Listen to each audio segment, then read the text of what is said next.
old-person story called Grandparents with Guns. It's about a grandpa and grandma and all the cool stuff they do when the grandkids aren't visiting.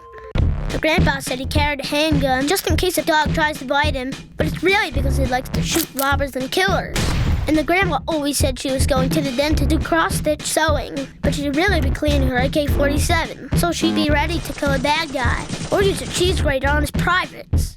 One day they were listening to the police radio at the kitchen table while drinking coffee and eating jelly and toast when they heard about a bad guy robbing a bank. Bad guy's robbing a bank. And they were being rude to all the bank workers.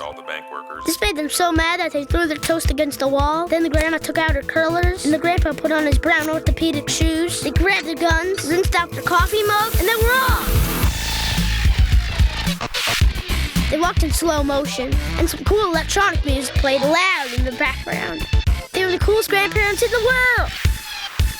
Just then they saw the bank robber running across the street with a big bag of money. So they shot him and the bullet grazed his face. Then they pinned him up against the fence and told him what a bad boy he was being. And they asked, "Hey, who are you working for?" And he said, "The big king boss." And she said, "Tell us more stuff or I'll cheese grate you." And he said, "No."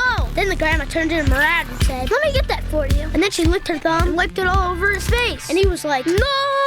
Because it was so gross. And someone put bags on their heads and they passed out. When they woke up, they were in some weird basement, and there were 3 girls wearing swimming trunks holding Uzis. Then the big king boss came out, and it was Santa Claus. And he said, "This gives an all-new meaning to ho, ho, ho." But they didn't know what that meant. Santa Claus said he was the best old grandpa person in the world, but the grandparents with guns didn't think so. Then Grandpa noticed that Grandma looked super tired, so he dug in his pocket and popped some osteoporosis medicine into her mouth. She snapped out of it and broke free. Then she broke the chair over Santa's head, slapped the crap out of the Uzi girls. Finally, cheese grated that bank robber guy and untied Grandpa out of the rope. Just then, Santa pulled out a gun and shot at the grandpa, but it bounced right off his chest because he's done so many push-ups in his life. Then Santa gave him a present, but the grandparents thought it was weird that it was being nice since he'd been so mean. But they opened it anyway, and it was a bomb. The grandparents got scared, and Santa ran away. So they shoved the bomb in Santa's pants, and he was so fat that he didn't even notice, and his body blew up everywhere. And so the grandparents went home to celebrate. The grandpa sat on the porch and had crackers and cheese, and the grandma played solitaire because it's the only thing she knows how to do on the computer. Sugarboy! I wish my grandparents were tough.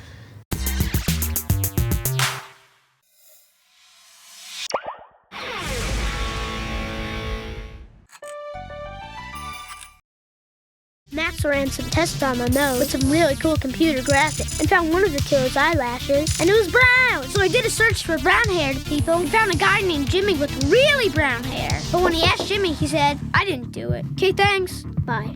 So Max decided to figure out another plan. Meanwhile, Sackface threw a guy off a building.